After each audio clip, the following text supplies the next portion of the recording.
Good Thursday afternoon to you. Thank you kindly for joining us on the program. A lot we want to cover today. We will talk real estate development with Home Depot, primed and positioned to be a key developer of a very important gateway in Albemarle County. Home Depot, by now you've heard, opening in the Fashion Square Mall location. A redevelopment project that includes demolishing the former Sears and creating 134,262 square feet of home improvement store space. We're very close to opening. Have you driven near, around, or close to Home Depot, viewers and listeners? If you're in that area, I encourage you to do so. It is very close to opening. This is a significant project. $26 million invested into the property, more than 100 new jobs, tax breaks, and Home Depot trusted or accounted to, relied to redevelop the old Red Lobster restaurant as well. This gateway, a prime gateway into Albemarle County from the northern feeder pattern. I'm going to ask you, is this project as significant a project that Albemarle County has seen in some time, and the reliance on Home Depot to make this gateway a thing of improved planning? What's your take on that? How do you stand on that? That conversation on today's show. We're going to talk on the program, ladies and gentlemen, about Winsome Earle-Sears, a governor that has a new campaign manager. Some would say it's eyebrow-raising to replace your campaign manager just a couple of months before a November governor election, but that's what the Republican candidate has done. We'll have that conversation on today's show. I will make a crystal ball prediction. If you watch the program, we feel our crystal ball is pretty darn accurate. From my standpoint, Spanberger looks like a cruise control double-digit percentage point victor in this governor's race. Luna Labs is expanding. I woke up to an email from Conan Owen, the CEO of Sir Speedy, about the expansion plans for Luna Labs in the city. 20 new jobs created from Luna Labs as it expands. This is a pretty big deal for a company that is a launch pad for early stage biotech and defense ideas. Biotechnology in the city of Charlottesville and Albemarle County. Remember those phrases, those terms, that sentence. Biotechnology in the city of Charlottesville and Albemarle County, and the impact that biotechnology will have in the next 24 months. We'll unpack that on the Thursday edition of the I Love CVille Show. We're going to talk artificial intelligence and whether you think, that AI will make Charlottesville, Albemarle County, and Central Virginia a better place or a worse place. I'm torn on this topic. Judah Wickower, a two-shot. Studio camera and a two-shot as we welcome you to the program. Goodness gracious, the candidate for governor replaces her campaign manager. She handpicks an initial campaign manager that's a preacher that doesn't have any politics experience and now has to make an announcement that there's a new campaign manager just a few months before an election.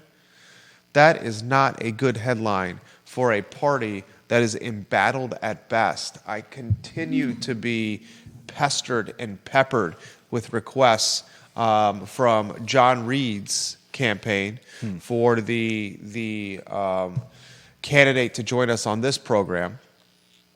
I'm not sure how I feel about that after being stood up by candidate Reed when turmoil hit his campaign.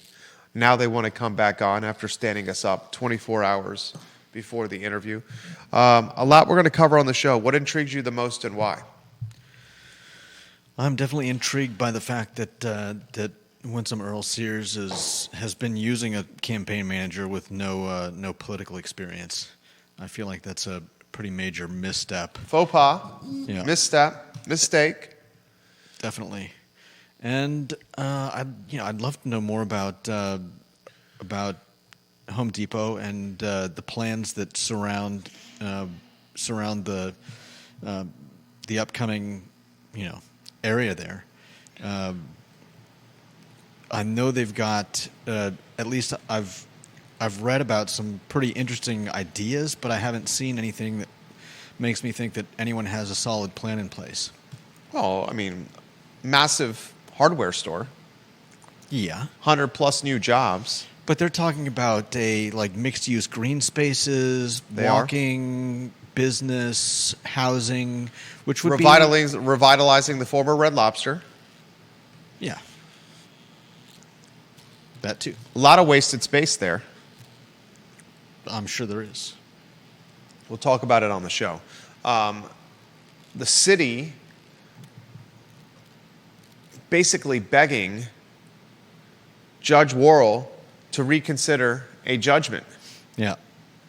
Gentry Locke on their knees begging for missed deadline forgiveness, citing past legal precedent where the judge did not need to toss the case because of this misfiling deadline. Yeah. This story does not go away, Judah. No. What do you make of this? I mean, there's not really anything else they could have done. They obviously have no intention of changing the zoning code, so they're just going to throw everything they have at getting it reinstated. I agree with you. I think they have some last steps. The last steps are go to the judge, beg for forgiveness. The problem with the judge offering forgiveness in this case is it would further cloud the conflict of interest storyline. If he's tossed the case because of a misfiling deadline, Yeah.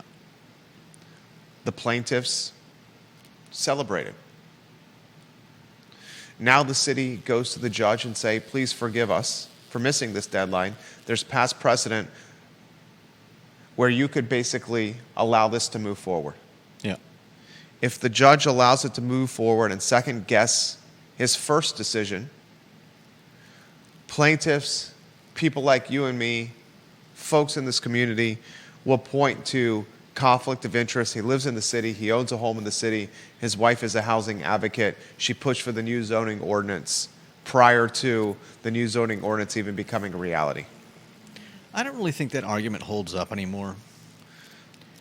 Whether You have a change of heart on this? No, I don't think I've ever had a particular opinion about it. There's a look. There's it might not be the best look that his wife is a zoning advocate, but the fact of the matter is, I believe he's shown himself to be fairly impartial here, and he's a judge, and that's his job. And if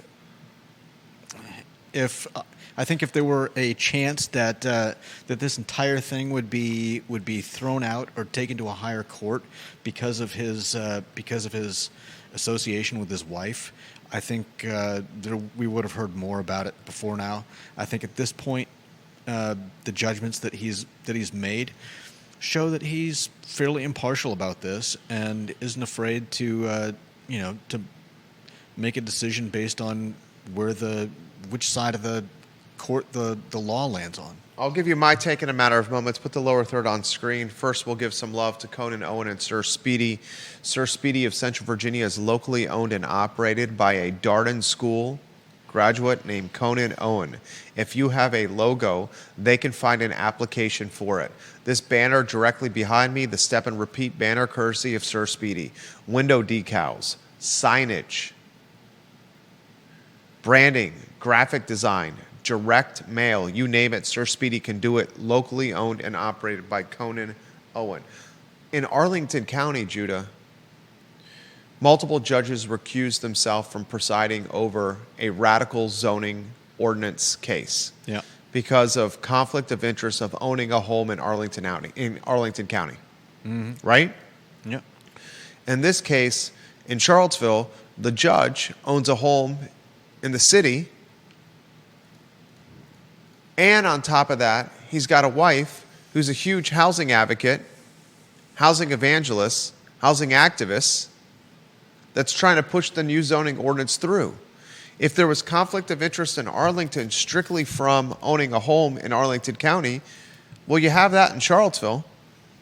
Then you have the additional wrinkle of the spouse pushing what the judge is presiding over through.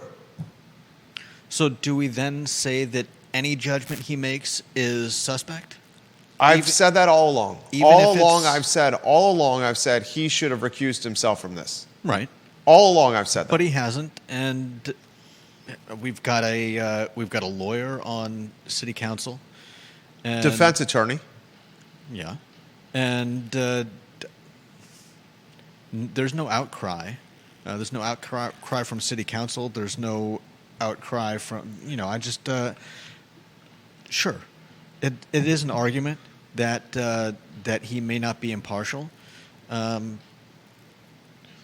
Does that throw uncertainty on? Does that throw uncertainty on the current judgment? I'll leave that for the public to decide. Let's go to comments that are already coming in quickly. Number one in the family, Deep Throat. His photo on screen. He says, I do not understand the city's legal strategy. Why motion for reconsideration?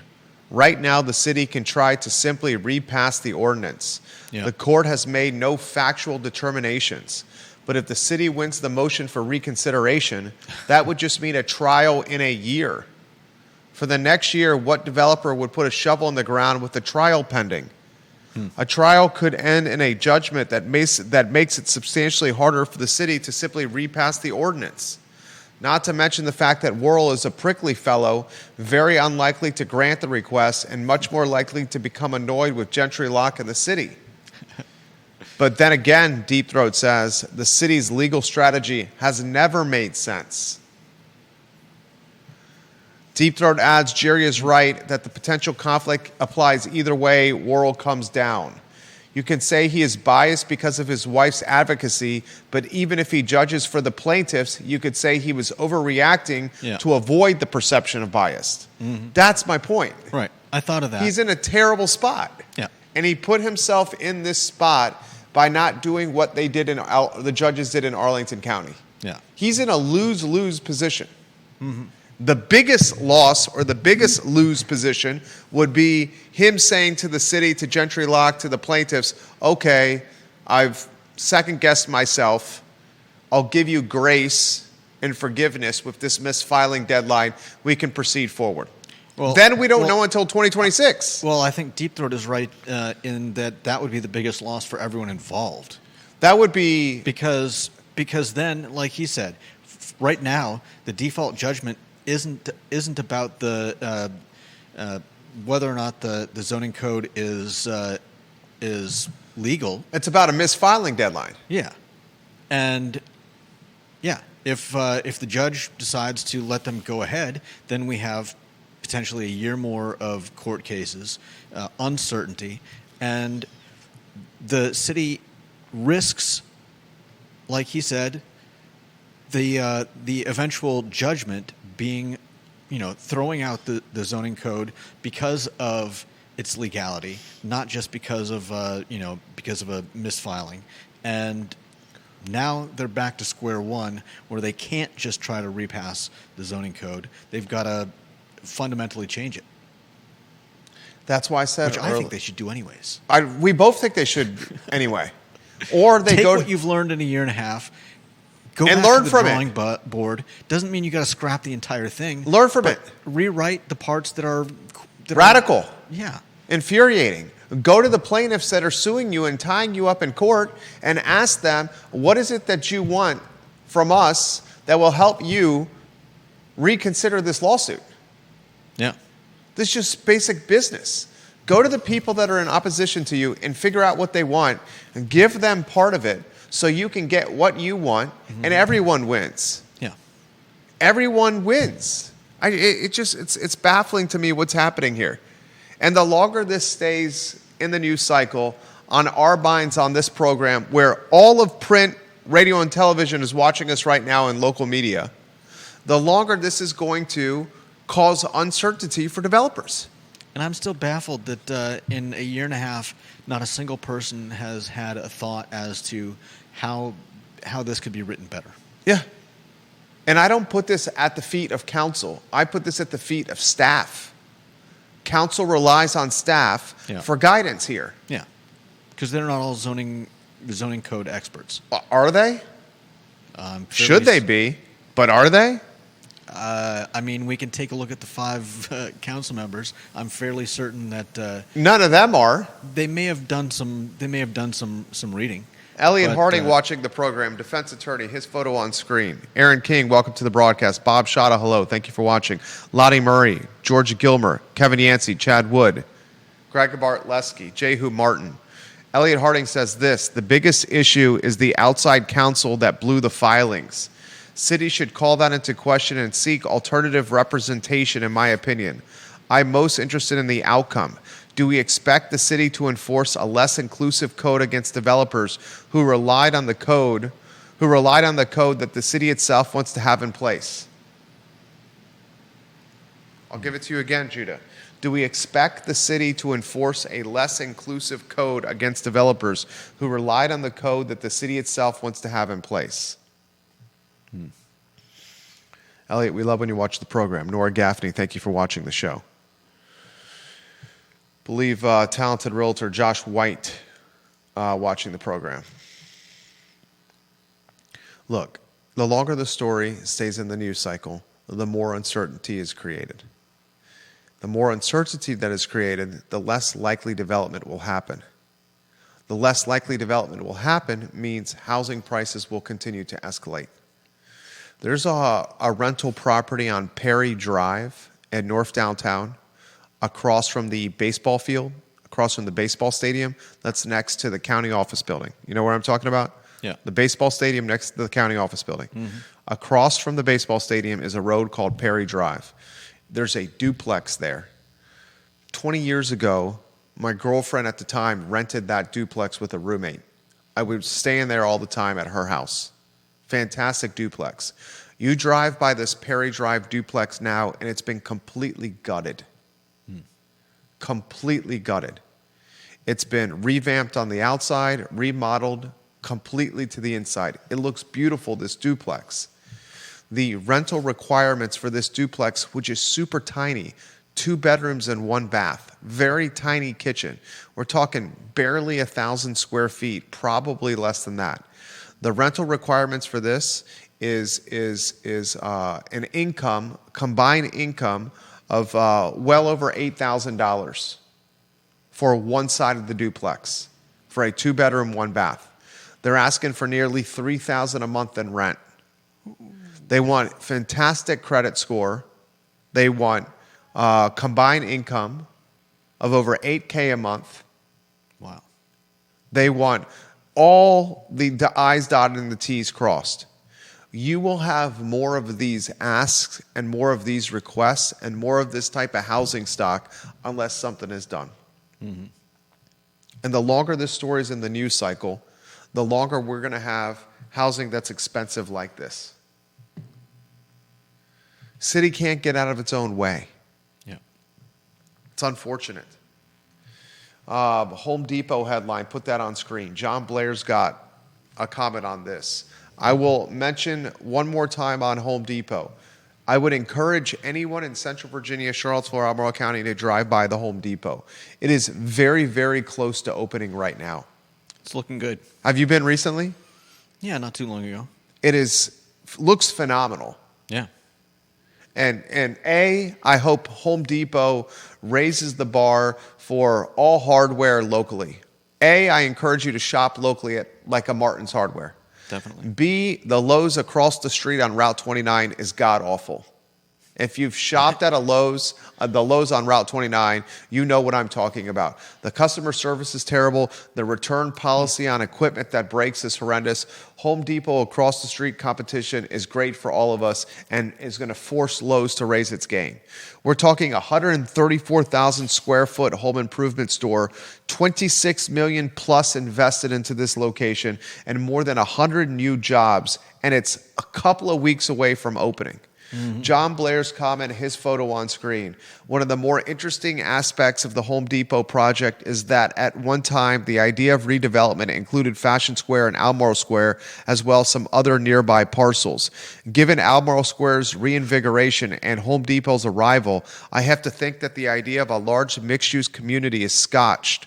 Also, give the owners of Albemarle Square some credit. 5 years ago, it felt semi-abandoned with Fresh Market leaving. Now it's got a lot fewer vacancies.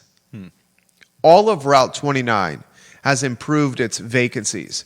During the pandemic, COVID, and coming out of the pandemic, Route 29 was a ghost town. Rio Hill had points of concern, the Rio Hill Shopping Center. Yeah. Seminole Square had points of concern. Albemarle Square, points of concern. Fashion Square Mall was a ghost town. Shoppers World had points of concern. Look at 29 now. It's completely revitalized. Seminole Square's done a complete about-face. You have Pickleball Epicenter, CVille Smash, very near opening. We did that interview on the show a couple of weeks ago. You have, what's Dr. Halpert's business? Coco's Adventure Central, an indoor entertainment center geared for kids, going to open next to CVille Smash. You have Home Depot opening. It's done a completely about-face Route 29. And it's going to even get stronger once Home Depot finishes its project. It's going to revitalize that entire small area. Okay. Red Lobster. And I'm going to ask the viewers and listeners this question. Is there a more important gateway into Albemarle County than that Rio 29 gateway? That Rio 29 gateway into Albemarle County from the north into the urban ring, is it not the most significant? It's more significant than the Pantops gateway, right? East of town. Yep. Southeast of town, what is it? The 5th Street, Avon Extended, it's more significant than that. West of town, what's the entry point there? Ivy, there's not really any development there. No. More significant than North Garden, Pippin Hill, Crossroads. That's the most significant gateway into Albemarle County. And look at what it's done in the last 5 years. From ghost town to revitalization. Pretty significant. Got to give props where props are due to supervisors, Lonnie Murray, maybe planning commissioners, to real estate owners. Bill McChesney watching the program. He says, I've gone to Zion's Crossroads and Ruckersville Lowe's with good results. I think the Zion's Crossroads Lowe's is the best of all of them. And there's some anthropology or sociology experiment there. The Zion's Crossroads Lowe's is staffed with country folk. And the customer service you get from the Zion's Crossroad Lowe's and the experience and know-how and nuance is vastly more impressive than the Lowe's on Route 29. Interesting. I don't know the Ruckersville Lowe's. I never go that way. But I can tell you from many experiences that Route 29 Lowe's and Zion's Crossroads Lowe's are completely different. Elliot Harding adds this, I'm excited for Lowe's to have some competition. I'd say it's the most important gateway because it's my barrier of how far north I'm really willing to go. Yes, important as an entry point, but a lot of locals hate going north of Rio Road. I don't go north of Barracks Road. That's fair. I try not to go north of Barracks Road, folks. Well, you're on Ivy side of town. Yeah. Ivy side of town. And I'm very, maybe linear is not the right word, but very, specific in my travel especially during the workday. You're very as the crow flies aware. 100%. I've just not wasted my time doing stuff that I don't need to do that's taking me away from work on a Monday through Friday standpoint. Dave Butler watching the program. This might be Dave's first comment. He says, Waynesboro Lowe's, Home Depot set the standard for customer service. 100%. I think there's some kind of anthropology or sociology study waiting to happen where a Brad Wilcox of the UVA sociology department, although he focuses on marriage, but some kind of sociologist says, why is the customer service at Lowe's Zion's Crossroads or Lowe's Waynesboro vastly superior to the customer service at Lowe's Route 29? It's the hiring pool. Could be. Next headline, what do you got, Judah Wickhauer? Get to know UVA's acting president. There's a great Q&A on UVA Today on J.J. Wagner. You're talking about, I mean, goodness gracious, what a power player. J.J. Wagner is the acting UVA president. They ask J.J., what does J.J. stand for? She says J.J. stands for Jennifer Jeannie. She says, in my second year at Penn State, there were at least 4 Jennifers living on the same floor in our dorm. Back in those days, we had a communal phone that everyone on the floor used to call home. When my dad would call and ask to speak to Jennifer, he got tired of having to explain which one, so he started asking for JJ, and it stuck. Penn State undergrad. JJ, a nickname given to her by her dad when he's trying to call his daughter when she's in the dorm. I didn't know that. They ask her, what are exactly the duties of an acting president? She answers, UVA has a continuity of operations plan which goes into effect in the absence of the university president. The plan designates the executive vice president and chief operating officer to serve as acting president until the Board of Visitors selects an interim president. These are my words now. UVA has a deadline of 5 o'clock tomorrow where the public can help nominate the interim president for UVA.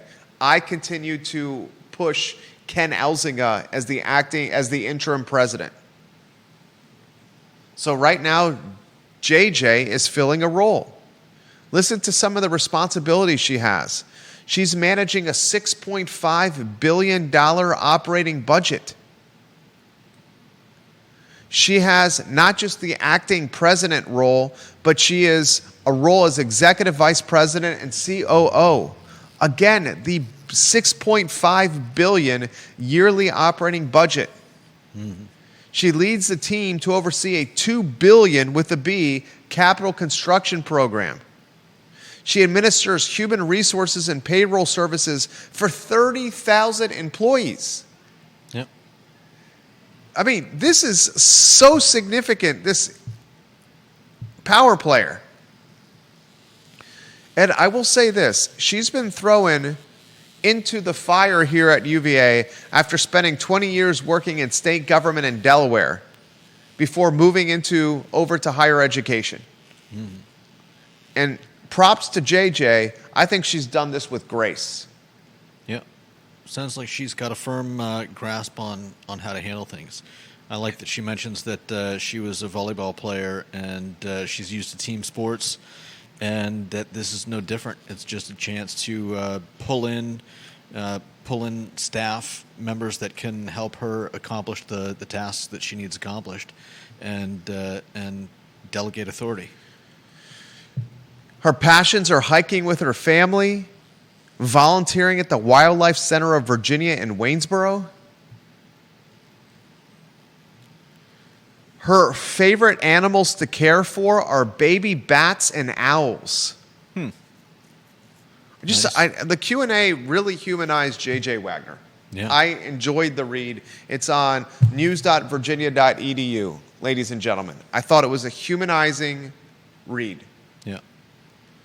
And before we get off this topic, we'll highlight yet again that 5 of UVA's 8 most important positions, 6 actually with Colette Sheehy and the UVA Foundation, as John Blair pointed out early this week, are currently vacant. President and provost, CEO of UVA Health, Dean of the Medical School, CEO of the hospital, Colette Sheehy's position at the foundation. 6 of the 8 most important positions are currently vacant. And still the Board of Visitors of UVA has not held an in-person meeting. Troublingly silent. What is going on? Next headline, what do you got? Let's see. Luna Labs. Guys, we've emphasized to you over the last probably 3 years, coming out of the pandemic, we started emphasizing that biotechnology was going to dramatically revolutionize Charlottesville and Albemarle County. Mm-hmm. And it's 100% proving to be correct. I am being told by people with checkbooks in their hands that biotechnology and data science will uptick the population somewhere between 5,000 and 8,000 people. Incremental new people outside this area with six-figure plus salaries. There was a ribbon cutting with Luna Labs. Juan Diego Wade, the mayor, was at the ribbon cutting. This ribbon cutting, ladies and gentlemen, happened yesterday. And at this ribbon cutting, Luna Labs CEO James Garrett indicated that how many new jobs are going to be hired, Judah? 20 new jobs from Luna Labs and its expansion. Yeah.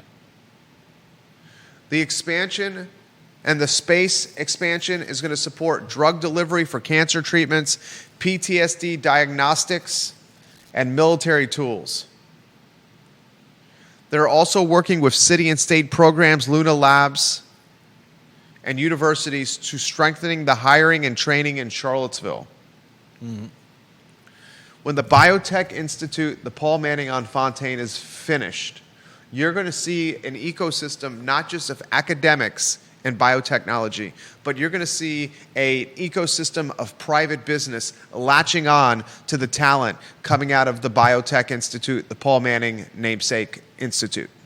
And there are also connections between the biotech and defense industries, including 100%. Including Luna Labs. And complementary synergies with biotechnology and data science and the defense sector. Yeah. This is going to very quickly be a top 5 economy driver. Next headline, what do you got? AstraZeneca. That's your headline. Yep.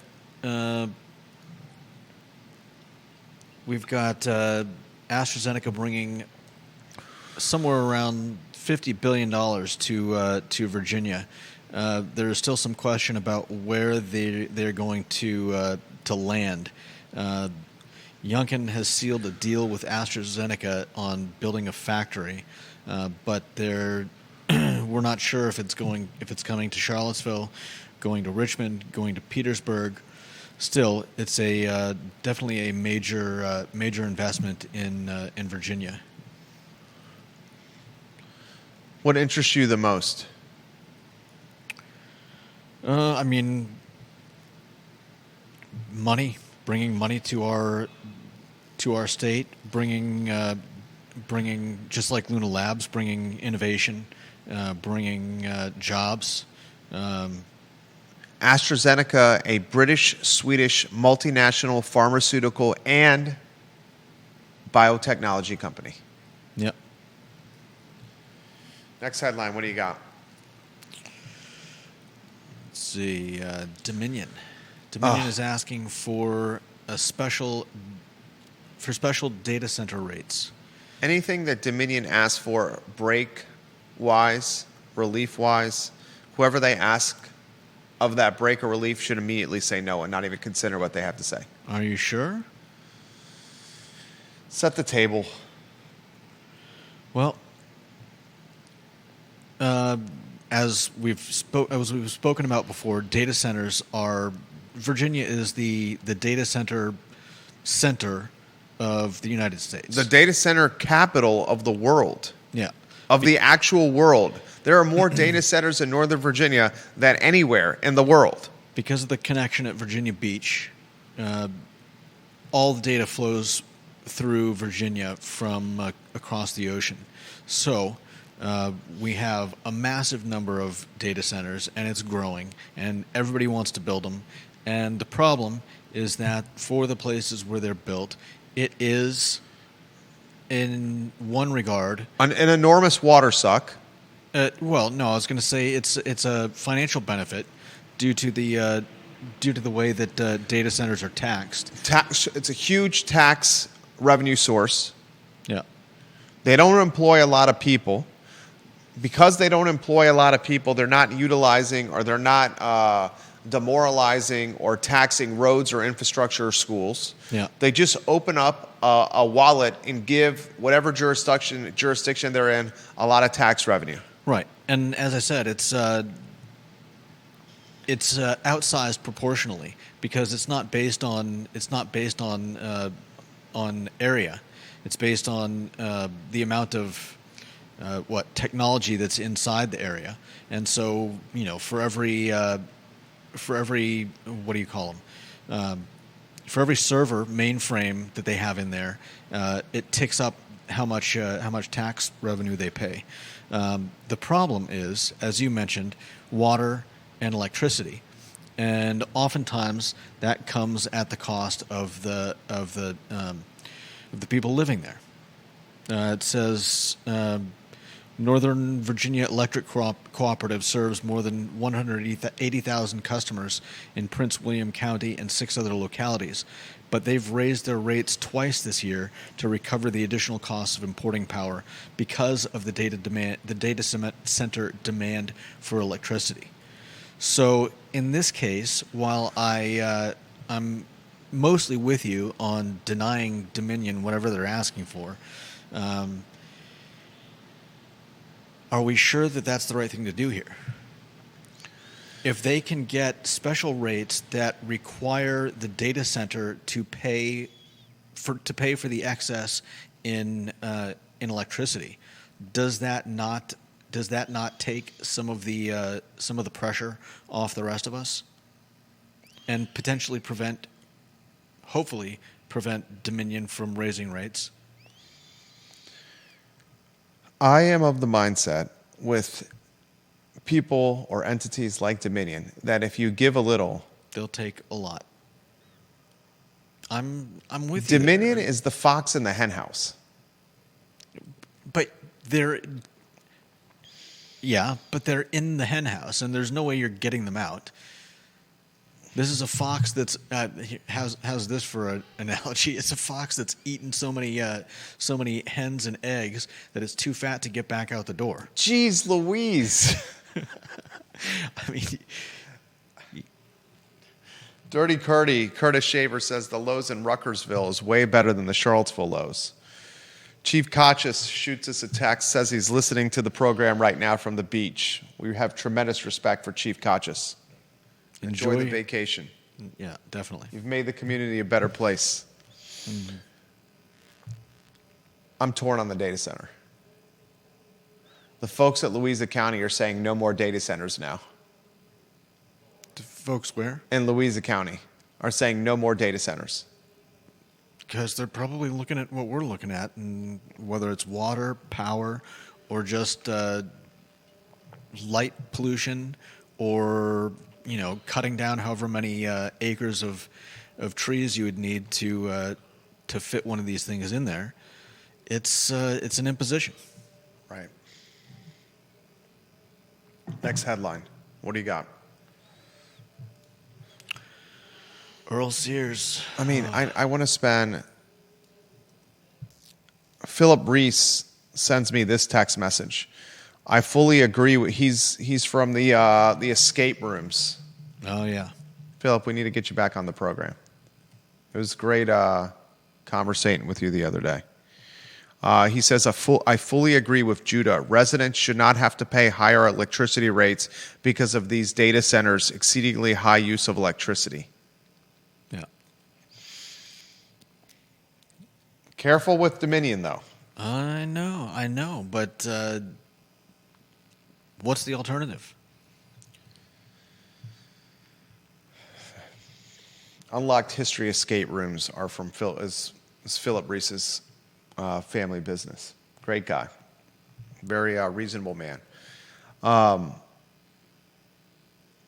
With Winsome Earle-Sears, I want to spend a short time on this because this is more of a statewide headline. Yeah. But I think the viewers and listeners should know this. She just replaced your campaign manager. Mm-hmm. the campaign manager she replaced, this is the Republican candidate running for governor, Yeah. on a ticket that is in absolute shambles. The lieutenant governor was extorted by the current governor with gay sex pics I don't think they and were even. phony dating websites and phony social media accounts, burner accounts. Literally, that happened. I don't think they were sex pics. I think They were sex pics. no. I think the three pictures that they had were him at a gay pride parade. There were photos that were threatened to be released beyond that. Okay. The candidate for governor, Whitsom Earle-Sears, just now replaced her campaign manager. We find out the current the first campaign manager was a preacher from a church with no. A pastor with no political anything. This is ridiculous. I think she used him thinking that he would help her win over black neighborhoods. We are 100 days away, 110 days away from Election Day. 3.5 months. Yeah.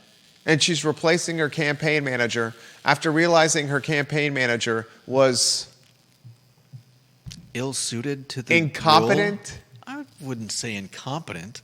She was. It says here, Earle-Sears' low-key campaign has included the focus on black churches, where some Republican operatives believed that she would win over enough Virginians to make the difference. Jason Noble, his photo on screen. He says her campaign has been terrible thus far. It cannot get any worse. When is the last time you have seen a ticket, the top of the ticket, be this bad? Yeah. The governor, the candidate for governor, is going through a campaign manager fiasco. She's being outraised on the fundraising circuit. Was it $27 million to $11 million? Something like that, yeah. Spamberger is outraising her. What's the exact number? Is it $27 million to $11 million? I believe that's correct. Okay. She's replacing her campaign manager 3 months and change before the election. Mm-hmm. The Lieutenant Governor John Reed, his campaign was extorted by the current governor, Glenn Youngkin, because they didn't want John Reed running. They wanted a guy from Northern Virginia to run. The guy from Northern Virginia had to step aside because he got sick. So Reed, with no competition, wins the primary because there's no one to run against him. Yeah. This is all happening at a time where Virginia's primary voter base, Northern Virginia, is extremely anti-Republican because what Donald Trump has done with government cuts and how it's impacted every Tom, Dick, and Harry in Northern Virginia who relies on the government to pay their bills. Yeah. I will say this again. In November, it is going to be such a blue sweep. Does seem likely. And that Spamberger is going to beat Winston Earle-Sears by many double-digit percentage points. Next headline, what do you got? Is AI going to make CVille a better or worse place? Do you have a take on this? I have very little faith that we're going to use AI in a way that benefits enough people to say that it's going to make CVille a better place. Wow, I disagree with you. You think artificial intelligence is not going to have an impact on Charlottesville's job market? I didn't say that at all. Then maybe I misunderstood you. Can you clarify what you said? I said I don't have enough faith in the use of AI that I think it's going to make CVille a better place. Okay. So you think artificial intelligence is going to... I think it'll have an effect. I think it'll make some things better. It'll make some things worse. I think artificial intelligence is going to replace a boatload of jobs in Charlottesville and Albemarle County. Yeah. I think artificial intelligence is going to make Charlottesville and Albemarle County more expensive to live in. I could see that too. I think artificial intelligence is going to gentrify this community, making it more white and wealthy. That stands to reason. I think artificial intelligence is a terrifying Pandora's box that is opening very quickly. I think a lot of people are going to get fired. I think afterwards, a lot of people are going to get either rehired or their positions reopened after the brain trust in charge of a lot of places starts to realize that AI is not an autonomous. It's not a person. It requires someone who can reliably use it as a tool. And if you think that you can just replace people because now you have AI, I see that as the biggest problem moving forward. There are going to be leaders who think that, oh, we've got this brand new tool, but they think of it more in terms of a way of replacing what they have, which is paying people that work for them. And once they get rid of those people, they're going to realize you still need people to do all the things that they've always done. AI is a tool, just like mechanization, the process of building factories, still require people. Sure, you can build robots, but somebody's got to service the robots. Same thing with AI. How about artificial intelligence impact on the University of Virginia? Viewers and listeners, have you considered this? Listen to Deep Throat's take on this. On the AI question, artificial intelligence is a major threat to expensive higher education. Artificial intelligence is bad for any city dependent on institutions of higher education that extract rents from students and parents in exchange for credentials. Yeah. So why don't I put that into layman's perspective for the viewers and listeners? I can help you. Go ahead. So where a lot of the industrialization of the last century has hurt the middle class worker, where jobs, where you can build robots or you can build assembly lines, factories that require less people, or at least just require people to control the things that are working in the factories. Or if not made in this country, they took them overseas. The scary thing about AI is it's going to put a lot more people in jobs like plumbing and carpentry, because it's going to take away a lot of higher up jobs. It's going to take the jobs where somebody who could read a CAT scan, now you can just run the information by an AI, and once you've got it perfected enough that you have to worry less about negative, about having false positives, you're going to start getting rid of all those people. So lab techs, just any industry that's got people that go to UVA. I think this is what Deep Throat is trying to say here. I'm going to put it very succinctly.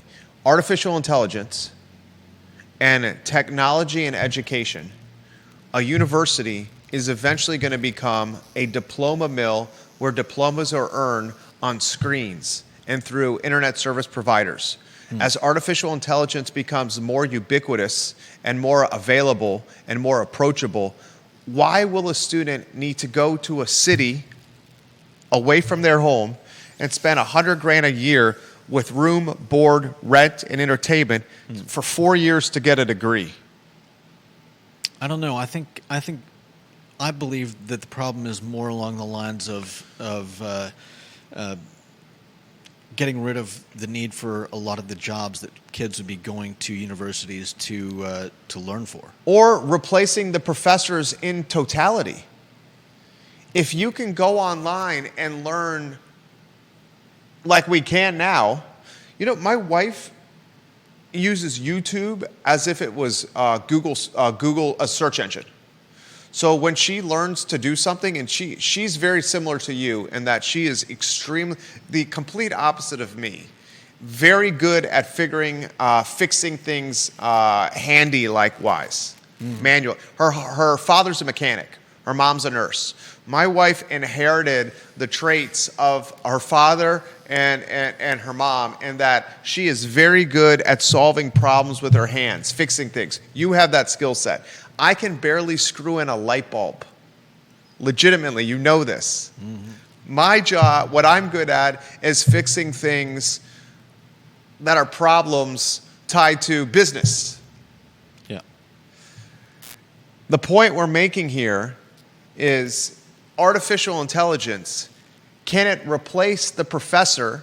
Can it replace the institution of higher learning, where the next generation of kids that grew up with this technology get the information strictly from the internet, putting less need on an institution?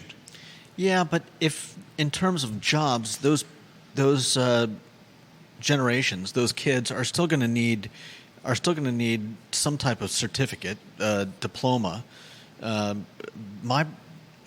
see the problem being that that a lot of industries are going to start using AI and no longer needing people in some of those fields. Or, and Deep Throat alludes to this, think about how rampant cheating is at the Darden School. If the Darden School does not get cheating in check, when do the J.P. Morgans and the Goldman Sachs and the Blackstones and the BlackRocks start saying, what's the value of this Darden graduate? Well, it's far more widespread than just UVA. Oh, it's all everywhere. I'm reading about kids that kids in like 7th grade who are barely reading at a 3rd grade level. People, turning in all of a sudden half the class turning in papers that are the exact same. Not so much that they're the exact same, but kids going from a C or a B minus average to all of a sudden turning in all A papers.